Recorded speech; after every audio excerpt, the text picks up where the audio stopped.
My next guest is Dr. Valcine Brown. She's a veteran teacher of high school language arts serving in public education. Dr. Brown holds a BA in English Literature, an MFA in Humanities, Creative Writing, and an MFA in English Literature, and a PhD in Education, Curriculum and Instruction. Understanding the connection between literacy and economic prosperity, her passion is increasing literacy in adolescents and an often neglected topic. Dr. Brown was born and raised in Southern California, where she still resides. Well, welcome to the podcast. Thank you so much. I'm so happy to be here. I'll ask you, first of all, tell me about a time when you were in the trenches and managed to crawl out. For me, that would be my first year of education. Teaching English language arts, we have a lot of essays to grade, and Mhm. I would often take work home. And one particular time, I took work home and I didn't even touch it. I took it back to work and I was like, I did that for absolutely no reason. And that's when I realized that I needed to be clear about delineating my personal time from my professional time, that I owed it to myself to be able to spend time outside of work, not thinking about work. And I didn't want to lose myself in my job because I love it and because I am a steadfast, staunch advocator for giving my best at all times. I still didn't want to lose myself. So that would be the time that I realized I needed to be clear about drawing that line. And I stopped taking work home. I began to be more conscious and aware of sticking very close to the contractual work hours. It would be a fallacy to say I stick to it and I don't stay a minute beyond. It would be a lie. But I am intentional about setting a timer and saying, okay, this is the time that I'm going to leave and I'm going to stick to it. If I do feel like I need extra time, I won't do it more than one day a week. Yeah, and that's really something that an English teacher has to keep in mind because there's a lot to grade. There's always going to be something to grade. I've taught English as well, and really drawing that line pretty clearly early on in your career was great for your mental health. Now, along the Yes. lines of English teacher, what educational challenges do you personally encounter the most as a high school English teacher?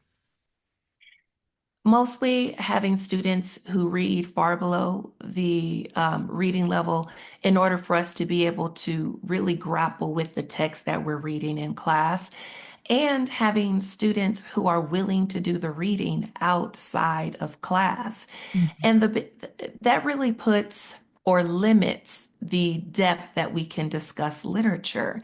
If I could get my students to read things at home, we could spend a lot more time in the class discussing the text, dissecting it, and looking at it through the various, reading lenses that are available for us. But it's really hard to get that depth of analysis when we also have to read the text in class. So that's been the biggest struggle, Mhm. reading levels and getting students to read outside of class. Yeah, and I think as educators, we have to kind of plan around that we're not necessarily going to expect that he read it in class and maybe, or outside of class and maybe, do some of the reading in class, but also, we can't just take up all our class time reading through a whole novel either. Exactly. So I found out about a credit recovery program that you created. So what got you interested in creating this credit recovery program for those high school students who need recover credits towards graduation? What really got me interested in it was looking at my grading practices.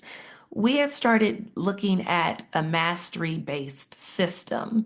How do we make sure that our grade book accurately reflects what students can and cannot do, what skills they've mastered versus those they have not mastered and maybe need to grow in a little more? So, in looking at how I was reconstructing my grade book through the process of completing my PhD, I really started putting two different concepts together, the mastery based grading and also some professional development that my school was sponsoring with Solution Tree. And the idea of making sure that you are always keeping students exposed to grade level criteria or the grade level standards, even if their mastery of it is below where they need to be. In order to keep them improving, you just have to be sure that you're scaffolding their learning. So Mm-hmm. when I started putting those two concepts together, and I thought of the troubles that we were having in terms of being able to allow students to recover credit. Typically, the way they do it is face to face, which then maximize it has a lot of students now in your class. You have the students who are taking it for the first time, and then you have the students who are needing to recover credit. Mm-hmm. But also our school was utilizing online credit recovery through Edgenuity. Mm-hmm. And we had got word that students were cheating. And of course, we were like, we can't have that. We want their diploma to be worth something. And if they are Mm-hmm. engaging in academic dishonesty, their diploma isn't going to be worth the paper it's printed on. Mm-hmm. So, putting those two concepts together of solution tree, exposure to grade level standards, even if you have not yet mastered them, along with standard based learning, I started figuring out how I could put those together for credit based recovery that allows students that although, let's say they've failed a course in ninth grade, they've Mm-hmm. moved on to 10th grade, they moved on to 11th grade. And at some point, because our standards continue to build on top of one another, they have mastered the standards. So Mm-hmm. if we can say, hey, let us sit you down and assess you on those ninth grade standards that you didn't have mastery of at the time, but you do now, we can allow you to recoup those credits. And with the Mm-hmm. support of a fantastic administrative team, my assistant principal, Vera Johnson, and then my principal, Omar Tinoco, they said, hey, if your team is on board, we're on board. So Mm-hmm. I went to my team and said, hey, we've been doing a lot of work in terms of aligning our grade levels. What do you think about this plan? I pitched it. And they said, yeah, it sounds good to us. As long as they can demonstrate they know the standards, absolutely, we don't see the point of making them sit through the class again. So Mm-hmm. I assimilated all the materials, brought them back, and said, hey, this is what I've come up with according to the grade level work we've done. And they were unanimously on board. Mm-hmm. Yeah, and this was about 3 years ago, correct? Yes, the program is in its third year of running. The first year, we started a little late into the school year, around October. I had a class that had gotten collapsed due to a master scheduling issue. And Mm-hmm. so I had an extra prep and I had this idea, so I pitched it. So we started a little later in the year in October. And during that first time, the first year of running it, we had about 45 students that Mm-hmm. recovered credit. It was so successful that they decided to put it in the master schedule again. The Mm-hmm. second year we ran it, we also opened it up to chemistry.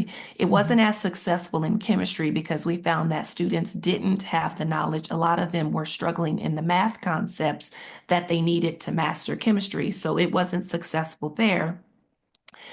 But we had about 65 students who recovered credit in English that second year. So Mm-hmm. now it's in its third year. And I believe at the end of the first semester, we had about the 65 students who had already recovered credit. And of course, they're still going forward with it for the second semester. It's also expanded to our social science department on our campus. They're doing it with world history. Mm-hmm. And so, how do you work the credit recovery program for students who are on IEPs or English language learners? And that's the brilliance of the flexibility because the teacher who's doing the credit recovery is Mm-hmm. credentialed, has shown a mastery over their ability to scaffold and plan, resources can be utilized in order to help those students. For Mm-hmm. instance, we had an English language learner who needed to recover credit for either first or second semester for 10th grade. Mm-hmm. And so we worked with the English language teacher to say what scaffolds would this student usually use in the classroom in order to demonstrate these skills. So Mm-hmm. we worked hand in hand, we put those together. And so the student was assessed with the same scaffolds they would have had access to in the regular class. And through that, they were able to demonstrate mastery. So the support systems can be put in place based on the IEP or based on whether it's an English language learner.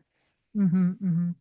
And in terms of the cost for the district, is there less of a cost since this is more of a in-house made program rather than the online option? Yes, certainly. Because when districts have to purchase licenses for students to use the online credit recovery, that's a cost for the district. Hmm. And when you have to put students back in the class to sit through the entire semester or the year, you run the risk of going over the class size language. Now, for a district that has class size language in their contract, that would be an additional cost if you are going over that class size language. And I actually know of a district that doesn't even allow for a cost incentive for going over the class size language at Hmm. all. So if that is a risk for your district, then you may be looking at additional staffing Hmm. Hmm. just for credit recovery as opposed to building in just that extra class in the master schedule that allows the credit recovery teacher to teach it. And then in terms of running the program, do you have an extra prep? Are there other teachers who are running this alongside you?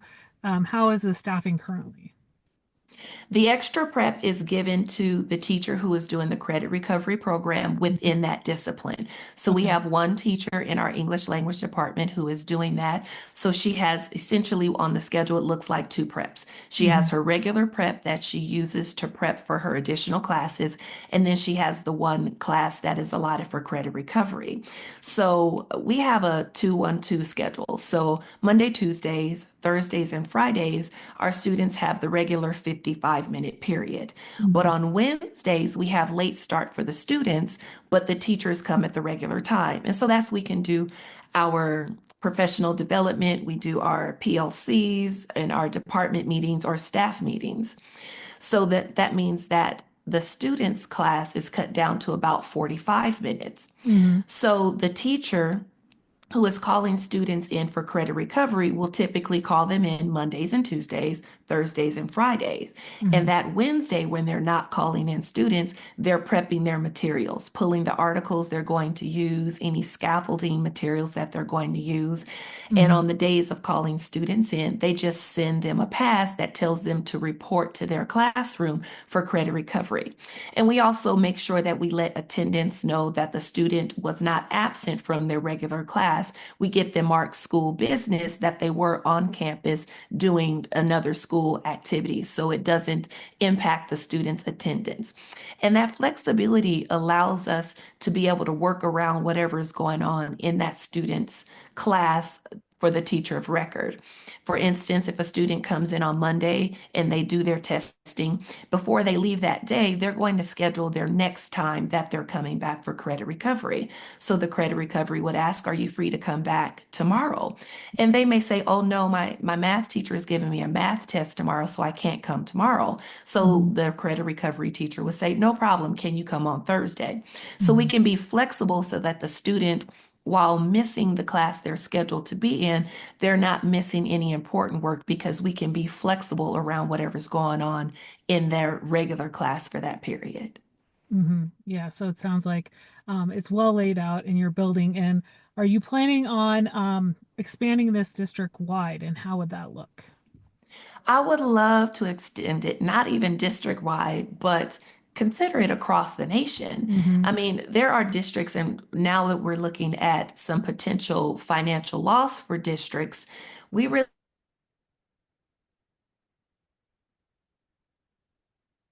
there is a particular school in our district who is considering adopting it. Their principal and their English language department lead have had conversations. The department has had conversations, and they're really looking at all their options. I actually spoke to one of their English language department teachers was it last week or the week before? And we had a conversation about some implementation that they were going to be doing, some changes that they wanted to make, which really I enjoyed the flexibility of the program that each school who is adopting it can say, well, we want to tweak it this way. This is what's going to work Hmm. better for our school site. So they haven't committed yet, but they are in the process and it's looking pretty good. Good, good. So let's switch gears a little bit. So you have a doctorate in curriculum and instruction. What was your dissertation topic, and what are some of the future research topics you're considering? My dissertation was on the impact of mirror books on sophomore students' attitude towards reading. Now, Mhm, whenever I tell somebody that, they go, "What? What are mirror books?" Mirror books are books through which a student can see themselves reflected, either racially, culturally, or any of those ways that we identify ourselves. And with understanding that students typically don't have a very high attitude towards reading, mhm, I wanted to see if exposure to mirror books would improve students' attitude towards reading. mhm, So we ran the study, well, I ran the study for 6 weeks. And what we did is we had our core group, our treatment group, and then our non-treatment group.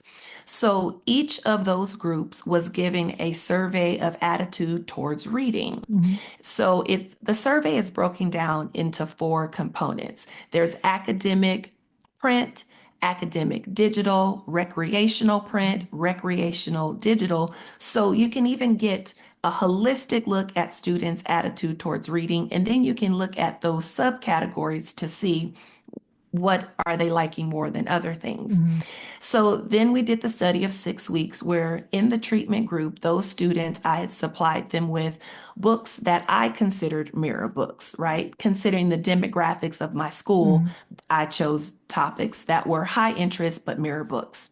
And then at the end of the 6 weeks, I gave them again the SARA, the Survey of Adolescent Reading Attitudes. mhm, And interestingly enough, the measurements told us that the attitudes towards academic print had improved, mhm. and then the attitude towards recreational digital had gone down, which is their social media. Yeah. Now, while these shifts did not show statistically significant, it did give me hope and gave me other questions, Mhm, such as might the numbers have been different if the students had been able to pre-select the mirror books, being able to choose which books they see themselves reflected in, or if the length of the study might have changed, if the attitude towards academic print was on its way up, had we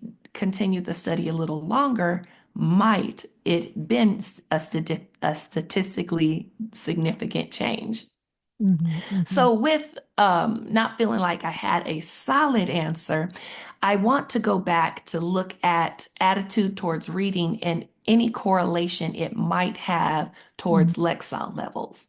Now, in education, we might assume that if a student has a lower Lexile level, they might automatically have a poor disposition towards reading. But that's an assumption on our part until we mhm, have actually measured it. And one of my friends and colleagues who works in the district, Jason Moore, he actually has his doctorate as well, and he teaches at the elementary level. So we've talked about doing this together as a joint study where we'll measure if there is a correlation between attitude towards reading and Lexile level from the third grade all the way through 12th grade. mhm, mhm. And you told me in the pre-chat you're working on getting IRB approval in the summer, so you hope to study the or start the study in the summer, and then maybe be done in Yes. the fall sometime. Yes, that's the plan. The plan is to have get IRB approval over the summer and be able to run the statistic, gather the data at the beginning of the school year and run our statistical calculations. Our district does Lexile level assessments 3 times a year, the beginning Mhm, of the school year, the beginning of the second semester, and then at the end of the school year. So the data on their Lexile level will already be done by the district. We just have to get access to that. And then we will do the surveys of students' attitude towards reading individually at mhm. at the grade levels. Okay, okay. And you're also will have presented when this comes out in April. What is a conference you're presenting at, and what are you presenting on? Oh, presenting at ERA. ERA stands for Academic Educational Research Association. Hmm. My dissertation chair and I, Dr. Julian Went, we worked together to truncate my dissertation into an essay, and we submitted to ERA in hopes of presenting my Hmm. research. And I was one, they received over 11,000 entries who wanted to participate, and I was Wow. one of the papers that they chose. Wow. And I know, right? And um, even after I was accepted, there was an additional opportunity that I submitted for. Those who submitted in the initial submission and were accepted were going to be able to do an I presentation, which is like a digital presentation of your Hmm. work. But if you wanted to, you could also request to do an e-lightning TED Talk. So Okay. I submitted for that, and I've been selected for that as well. So I will actually, or have actually gotten to the opportunity to speak on my research. No, yeah, that's really exciting because I know having done my own doctoral capstone and how many of those things we don't really necessarily get to share with the public because there's not often that platform. Like you said, there were a lot of submissions and you were one of the few. Yes. So that's exciting. And I'll put any links to the TED Talk in the show notes when the episode comes out. Yes. Thank you. Finally, what's one piece of advice you would share with parents to help their students succeed in the classroom? The importance of reading and modeling reading. Hmm. I was one of those children who absolutely loved reading. My mother got me my very first library card when I first learned how to read, Yeah. and I always saw her with books. Hmm. As a very young child, our trips to the library, because I couldn't read yet, were predominantly for her, but she would get me picture books and things of that nature.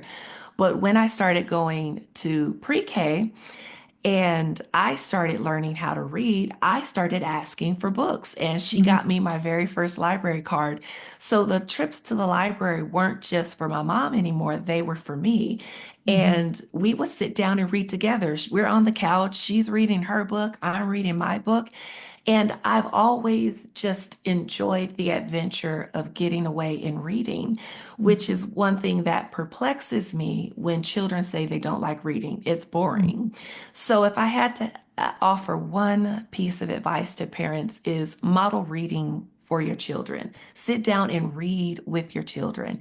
Yeah. Ask your children what they're reading. And when I say children, I'm even meaning high school and middle school. Hmm. We can't, although the first 3 years of education is that foundation, we cannot make an assumption to our detriment and to our children's detriment that the foundation is solid.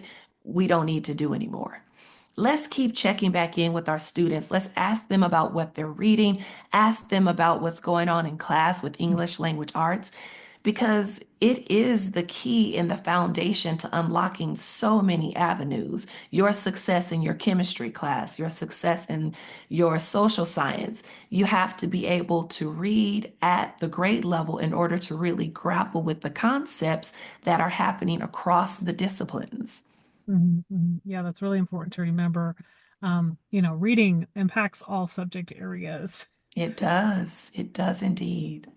So, we've talked a lot about your research, the credit recovery program that you created, and also about your first year teaching and learning not to take work home. Out of everything we've talked about on the podcast, what's one thing you'd like listeners to remember? I would like listeners to remember that there's always hope.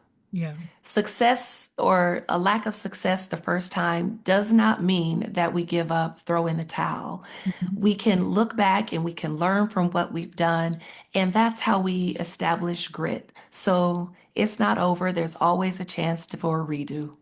Mhm. Mhm. Well, where can people connect with you and find you online? I have an author's page on Facebook, Valcine Brown Author, and I also have my website, drvalcinebrown.com, and my book is available on Amazon. Currently, it's in print, it is in Kindle, and very shortly, probably by the time this episode comes out, it will be available as an Audible book. Great. Well, thank you so much for being on the Out of the Trenches podcast today. It was a pleasure getting to know more about your work and just hearing about your passion for helping kids learn to read more in the classroom, and recover credits. Yes, thank you so much. I appreciate you so greatly for taking this opportunity to chat with me out of the trenches.